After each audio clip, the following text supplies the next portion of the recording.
আসসালামু আলাইকুম প্রিয় লিসেনার্স, সবাই কেমন আছেন? আশা করছি সবাই ভালো আছেন। আলহামদুলিল্লাহ, আমি অনেকটাই ভালো আছি। তো আবারও আপনাদের মাঝে আমি চলে এসেছি ভূত এফএম উইথ এমজে, নতুন এপিসোড নিয়ে, নতুন কিছু ভৌতিক ঘটনা নিয়ে। তো চলুন বেশি কথা না বাড়িয়ে আজকের ঘটনাগুলি পড়ে শোনা যাক। ঘটনাটি পাঠিয়েছেন আমাদের এক লিসেনার্স, তার নাম রাজীব। তার বাড়ি বাগেরহাট থেকে সে তার জীবনের সাথে ঘটে যাওয়া ভৌতিক দুটি ঘটনা আমাদের কাছে শেয়ার করতে চায়। চলুন কথা না বাড়িয়ে ঘটনা পড়ে শোনা যাক। আসসালামু আলাইকুম প্রিয় মামুন ভাই, কেমন আছেন? আশা করছি ভালোই আছেন। ভালো থাকবেনই না কেন, ভালো কাজ করলে মানুষ ভালোই থাকে। অসংখ্য ধন্যবাদ রাজীব ভাই আপনাকে এত সুন্দর করে কমপ্লিমেন্ট করার জন্য। তো মামুন ভাই, আজকে আপনার সাথে যে ঘটনাটি শেয়ার করব সেই ঘটনাটি ঘটেছেন আমার আপন ভাইয়ের সাথে, আর ঘটেছেন আমার দুঃসম্পর্কের চাচার সাথে। তো প্রথম যে ঘটনাটি আপনাদের সাথে শেয়ার করব সেটি হচ্ছে আমার চাচার সাথে ঘটে যাওয়া। তো ঘটনাটি যদি ভালো লাগে আপনাদের কাছে, অবশ্যই আপনাদের লিসেনারদের কাছে শেয়ার করবেন। আশা করছি ঘটনাগুলি আপনার কাছে এবং আপনার লিসেনারদের কাছে ভালো লাগবে।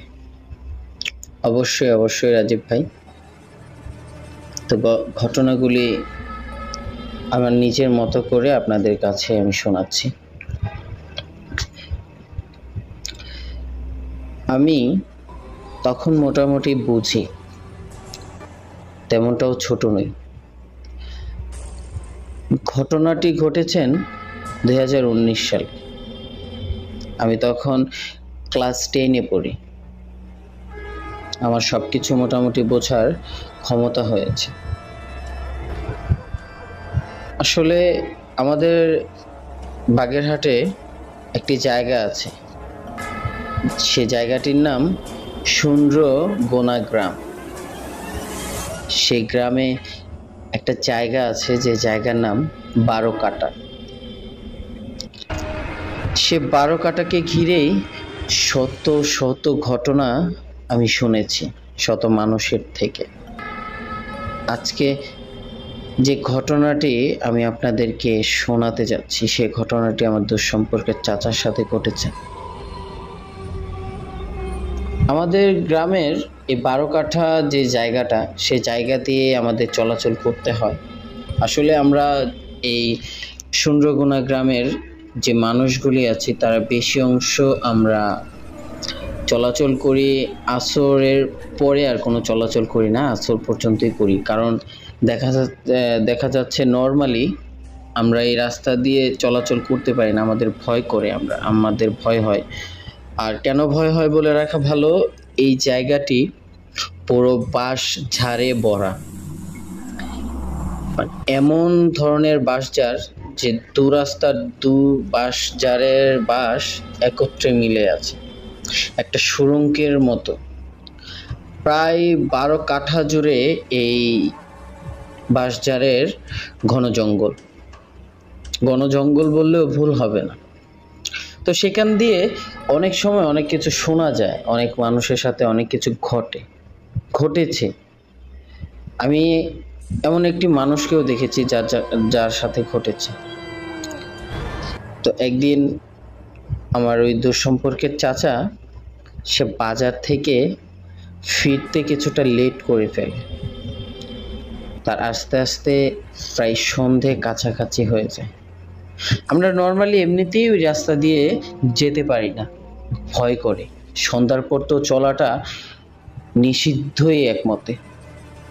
কেউ সন্ধ্যার পরে, আসরের পরে কেউ চলাফেরা করে না। সন্ধ্যার পরে একটা মানুষ কি কুকুরের আওয়াজও শোনা যায় না সেখানে। এতটা স্তব্ধ হয়ে যায়, এতটা নীরব হয়ে যায় জায়গাটি। তো সেই দিন ছিল আরো আমাবস্যার। তখন তো মানুষ দুপুরবেলায় বাজারের সব কিছু বন্ধ করে দিয়ে বাড়িতে চলে গেছে। কোনো মানুষ আর দুপুরের পর বাজারের আশেপাশেও নেই। কোনো মানুষই দেখা যাচ্ছে না, যে যার মতো ঘরে গিয়ে কাজ সেরে দুপুরের মধ্যেই ঘরে গিয়ে বসে আছে। এমনিতেই ভয়, আর আমাবস্যার রাত, ভুলে যদি কেউ বাইরে থেকে যায় আর এই রাস্তা দিয়ে আসা হয়, তার সাথে যে ভুল কিছু ঘটবে না সেটা তো কোনো মতেই হতে পারে না। সেদিন আমার এই দুঃসম্পর্কের আঙ্কেল আস্তে আস্তে তার সন্ধ্যা হয়ে যায়, সেই পথ দিয়ে হাঁটতে শুরু করে। এমন সময় সে দেখতে পেল সামনে বিরাট বড় এক আকারের কুকুর আছে। এত বড় কুকুর সে কখনোই দেখেনি। একটা বাঘের চাইতেও সেই কুকুরটা এতটাই ভয়ঙ্কর ছিল, বড় ছিল, যে তার একটা ডাকে আঙ্কেলের অবস্থা পুরো খারাপ হয়ে যায়। এতটা ভয়ঙ্করভাবে ডাক দেয় সে, কি বলবো আর। আঙ্কেল ভয় পেয়ে পিছনে দৌড়ে যায়। সে পিছনে বাজারের দিকে দৌড়াতে থাকে। দৌড়াতে দৌড়াতে বাজারে চলে যায় সে। বাজারে গিয়ে সে দোকানপাট খোলা আছে কিনা সেটা দেখার চেষ্টা করছে, কোনো মানুষ আছে কিনা। যদি থাকে তাহলে 3-4 জন মিলে একসাথে ওই পথ দিয়ে যাবে। অন্য কোনো পথ আর নেই যে সে ওই পথ ধরে তার বাড়িতে যাবে। যেতে হলে তার এই 12 কাঠার রাস্তা দিয়েই যেতে হবে। তো সে ভাগ্যক্রমে 2টি লোক পেল। সেই লোকগুলোকে বলতে লাগলো যে ভাই, আপনারা কি বাড়ির দিকে যাবেন? লোকগুলো বলল হ্যাঁ, আমরা এখনই চলে যাব। তখন আঙ্কেল বলল যে ভাই, আমিও যাব, আমি যেতে পারছি না, ভয় করছে, চলুন আমরা 3 জন একসাথে গেলে হয়তো বা কিছু হবে না। লোকটি বলল যার সাথে হবার তার সাথে হবেই, 3 জন যাই আর 4 জন যাই, যখন হবার তখন হবে। লোকের কথাটা অনেকটাই রহস্যময় লাগলো আঙ্কেলের কাছে। তবে আঙ্কেল তেমন একটি বোঝার চেষ্টা করলো না যে সে কি বলতে চাইল। সে নর্মালি কথাটাকে উড়িয়ে দিল, দিয়ে 3 জন একসাথে বাজার থেকে রওনা দিল। প্রায় 7টা 7:30 বেজে গেছে তখন।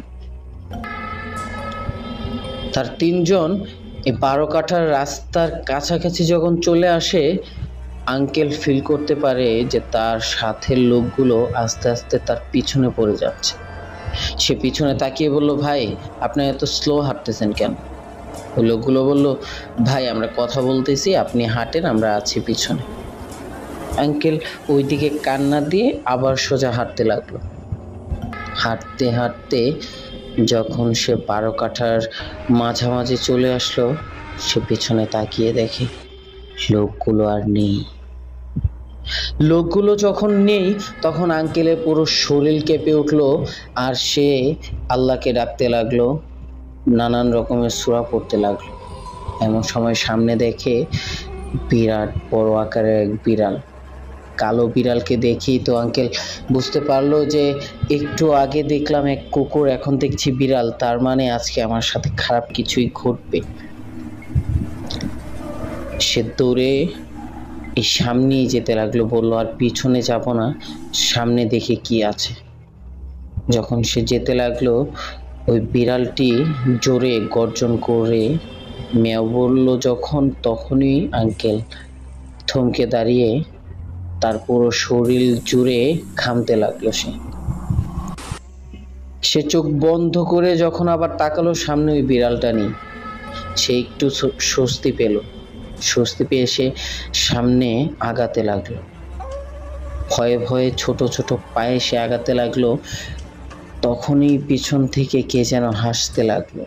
সে হাসির আওয়াজ শুনে সে মনে মনে বলল, যেই হাসুক না কেন আমি পিছনে তাকাবো না, কারণ পিছনে তাকালে আমার ক্ষতি হয়ে যাবে। এমন সময় কে যেন এসে তার ঘাড়ে ধরে বসে। তার ঘাড়ে ধরা মাত্রই সে বেহুশ হয়ে পড়ে যায়। সে যখন বেহুশ হয়ে পড়ে যায়, তার আর কোনো হুঁশ ছিল না। যখন তার জ্ঞান ফিরল, দেখলো পরের দিন বেলা 10টা বাজে। সে এতটাই দুর্বল হয়ে গিয়েছিল, তার জ্ঞান ফেরার সাথে সাথেই সে ওঠার চেষ্টা করতেছিল, তবে তার ঘাড়টা সোজা করার মতো ক্ষমতা তার কাছে ছিল না। তার ঘাড়ে হাত যে দিয়েছিল, হাত দেওয়ার সাথে সাথেই তার ঘাড়টা এতখানি ফুলে যায় যে তার ঘাড় যেমন কাত হয়েছিল তেমন কাত হয়ে শক্ত হয়ে থাকে ঘাড়টা। মানুষজন তাকে ধরাধরি করে হসপিটালে নিয়ে যায়। হসপিটালে নেওয়ার পর সে অনেক দিন তার ট্রিটমেন্ট চলে। সে বাড়িতে যখন ফিরে তখন সবাইকে সেই ঘটনাটি বিশ্লেষণ করে খুলে বলে যে তার সাথে কি হয়েছিল। তখন সবাই বলেছিল যে তুই কি জানিস না অমাবস্যার রাত? তো অমাবস্যার রাত আজকে জেনেও তুই সেদিন কেন দেরি করলি? তো দুপুরের আগেই চলে আসার কথা ছিল। আল্লাহর কাছে অশেষ রহমত যে তোর কিছু হয়নি, তুই বেঁচে আছিস। এমনও শোনা গেছে এখানে অনেক মানুষ পাগল হয়ে গেছে, আবার অনেক মানুষ মৃত অবস্থায় সেখানে পাওয়া গেছে। তো আজকে আমার এই প্রথম ঘটনাটি ছিল আমার ওই আঙ্কেলকে ঘিরে আর ওই 12 কাঠাকে ঘিরে। আর আপনাদের সাথে আমি যেই দ্বিতীয় ঘটনাটি শেয়ার করব, সেই দ্বিতীয় ঘটনাটি আমার ভাইয়ার সাথে ঘটেছে। আসলে আমার ভাইয়া ঢাকায় চাকরি করেছে। সে ঢাকা বাংলাদেশ ব্যাংকের পিয়ন। সে ভালো মাসে স্যালারি পায়।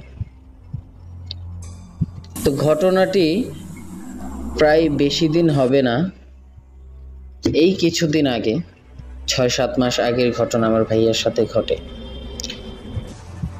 তো আমার ভাইয়া ভালোই কাজ করছিল তখন, কখনো অফিস থেকে না বলে ছুটি নেয়নি।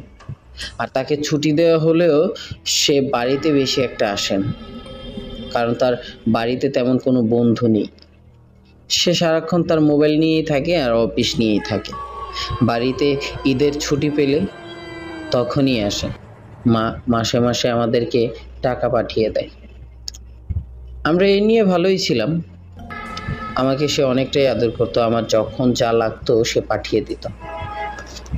তো এক পর্যায়ে একদিন তার কলিগ, তার যেই সাথে চাকরি করে, সে ভাইয়াটা একদিন ফোন দিয়ে বলল, আমি ফোন ধরার সাথে সাথে বলল, কে রাজীব? আমি বললাম, জি ভাইয়া, কেমন আছেন? সে বলল, ভালো আছি। কি করছো? বললাম যে ভাইয়া আমি এইমাত্র বাহির থেকে বাসায় আসলাম। তখন বলল, আচ্ছা তোমার কাছে একটা জিজ্ঞাসা করি, তুমি একটা কথা বলি, তুমি আন্টি আর আঙ্কেলের কাছে কিছু বলো না। তখন আমি বললাম, আচ্ছা ভাইয়া বলেন। বলল যে তোমার ভাইয়া সৌরভ কি বাড়িতে গেছে? তখন আমি বলে উঠলাম, না ভাইয়া, কেন? বলে, না এমনিতেই, মানে ও আজকে অফিসে আসে নাই, তো হয়তো ওর শরীর খারাপ, আমি মনে করছি ও বাড়িতে গেছে। তখন আমি বিষয়টা কেমন যেন আমার কাছে রহস্যময় লাগলো। তখন আমি বললাম, না ভাইয়া, সৌরভ ভাইয়া তো বাড়িতে আসে নাই। তখন বললো, আচ্ছা তাহলে রাখি, তুমি আন্টিকে এইসব বিষয় কিছু বললো না, আন্টি টেনশন করবে। আমি বললাম, ঠিক আছে, আমি মাকে কিছু বলবো না। ভাইয়া ফোনটি রাখার পর ভাইয়া মেবি তার অফিসে কথা বলে সৌরভ ভাইয়ার জন্য প্রায় 7-8 দিনের ছুটি নেয়। তো এই মুহূর্তে সে সময় সৌরভ ভাইয়াকে কোথাও খুঁজে পাচ্ছিল না। সে তার না বাসায় ছিল, না সে দেশে আসছে, না তার ফোন নাম্বারে ফোন তখন রিং হচ্ছিল, বন্ধ ছিল ফোন। আমরাও ফোন দিচ্ছি, বন্ধ। 2 দিন চলে গেছে, ভাইয়ার কোনো খোঁজ নেই। 2 দিন পর ভাইয়া দেখলাম একটা ব্যাগ নিয়ে বাড়িতে আসছে। তখন আম্মু বলতে লাগলো, কিরে তোরে এতগুলা ফোন দিতেছি কয়দিন ধরে, তুই ফোন ধরিস না, কি হয়েছে তোর? আর তুই হঠাৎ করে ব্যাগ বুক নিয়ে বাড়িতে চলে আসলি, কি হয়েছে? ভাইয়া কিছুই বলে না, সোজা তার ঘরে গিয়ে ব্যাগটা রেখে সে আবার হাঁটতে হাঁটতে রাস্তার দিকে চলে গেল, কারোর সাথে কোনো কথা বলেন। আমরা মনে করেছি ভাইয়া হয়তোবা রিলেশন করে, তার রিলেশনে হয়তোবা কোনো সমস্যা হয়েছে, এর জন্য সে আপসেট, তার মন খারাপ, হয়তোবা সে এর জন্য কিছু বলতেছিল না। তখন আমি বললাম মাকে যে আচ্ছা ভাইয়া আসছে, একটু রেস্ট নিক, একটু ঘোরাঘুরি করুক, তারপর না হয় আমাদেরকে সবটা খুলে বলবে কি হয়েছে। আম্মু এ নিয়ে মাথা ঘামায়নি। তো দেখা যাচ্ছে যে দিন গড়িয়ে প্রায় বিকেল হয়ে গেছে, ভাইয়ার কোনো খবর নেই, আসছে আইসা আবার কোথায় চলে গেল। তো আব্বুকে পাঠালো আম্মু যে গিয়ে দেখো তো সৌরভ কোথায়।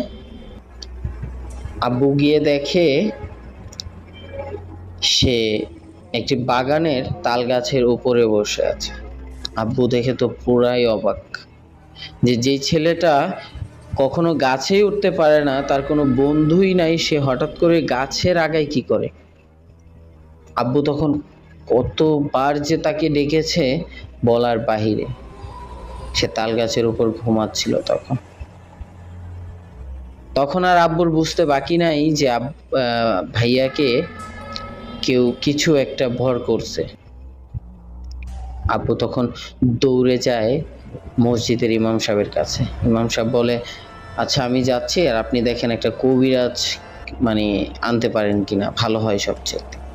তো তখন আমরা সবাই ওই তাল গাছের নিচে যাই, আব্বুর কথা শুনে গিয়ে দেখি ওইখানে ঘুমাচ্ছে। তো তখন আব্বু যে কবিরাজ আনে, সেই কবিরাজ কি যেন পরে তাল গাছে একটা সুতো দিয়ে বাঁধে, সুতো দিয়ে পুরো তাল গাছটাকে বেঁধে ফেলে। বাঁধার পর ভাইয়ার ঘুম ভাঙে এবং ভাইয়া তৎক্ষণাতেই নিচে নেমে আসে। এমনভাবে সে নেমে আসে যে সে যেন গাছ বাইতে পারে এবং সে গাছ বাওয়ার এক্সপার্ট, এমন মনে হচ্ছিল তার। ভাইয়া নেমেই ওই কবিরাজের সামনাসামনি গিয়ে বলছে যে তুই এটা বাঁধলি কেন, আমার ঘুমটা ভাঙালি কেন তুই।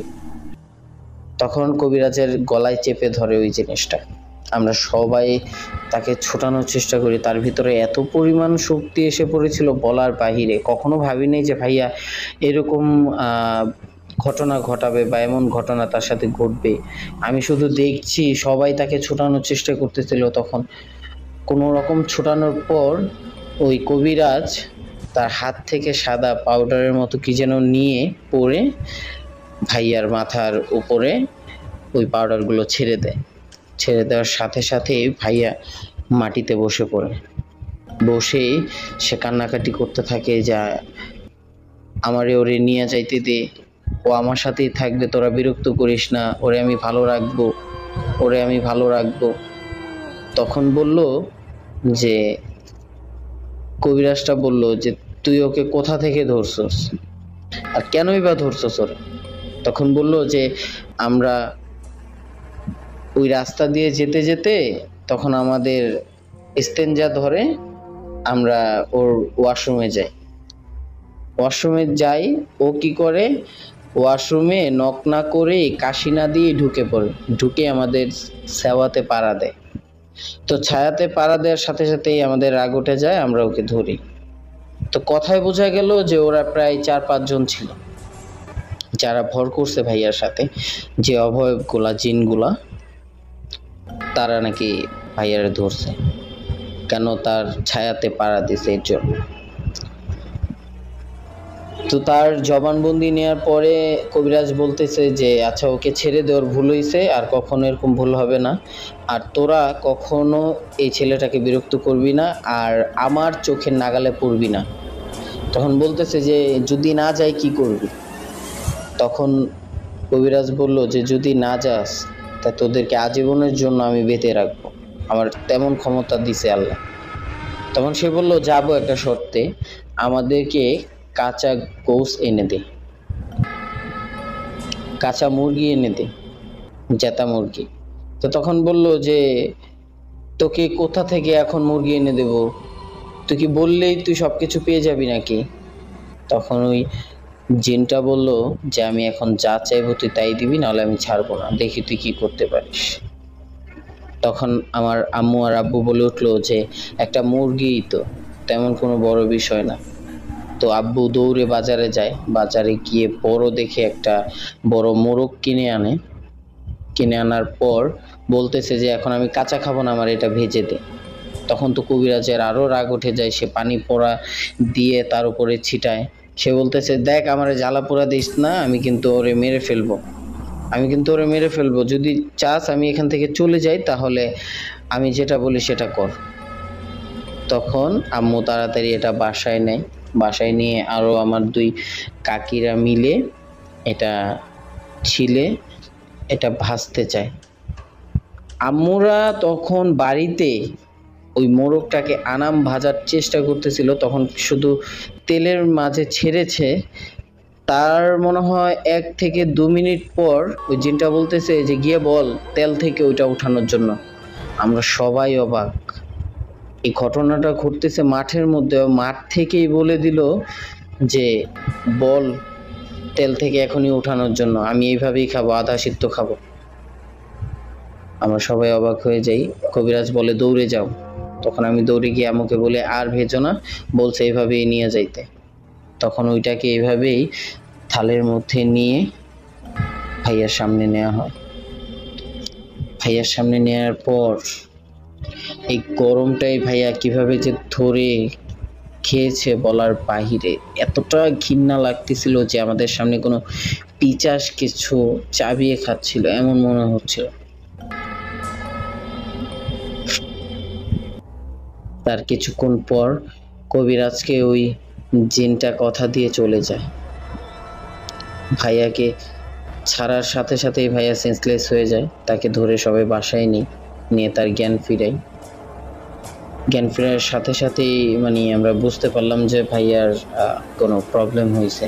ভাইয়া সহজেই কাউকে চিনতে পারতেছিল না, তখন আমাদের কাউকে তখন তেমন একটা চিনতে পারতেছিল না।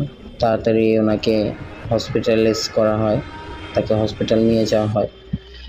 হসপিটাল নেওয়ার পর কয়েকদিন ট্রিটমেন্টের পর ভাইয়া কিছুটা সুস্থ হয়, তেমন হয় না। তো তার যেই বাংলাদেশ ব্যাংকে তার আরও কিছু ছুটির আবেদন করা হয়, সেটা মঞ্জুর হয়। সে আরও প্রায় মাস 2-1 বাড়িতে থাকে, সুস্থ হয়। পরে ভাইয়া আবার চাকরিতে চলে যায়। তো এই ছিল আমার দ্বিতীয় ঘটনাটি।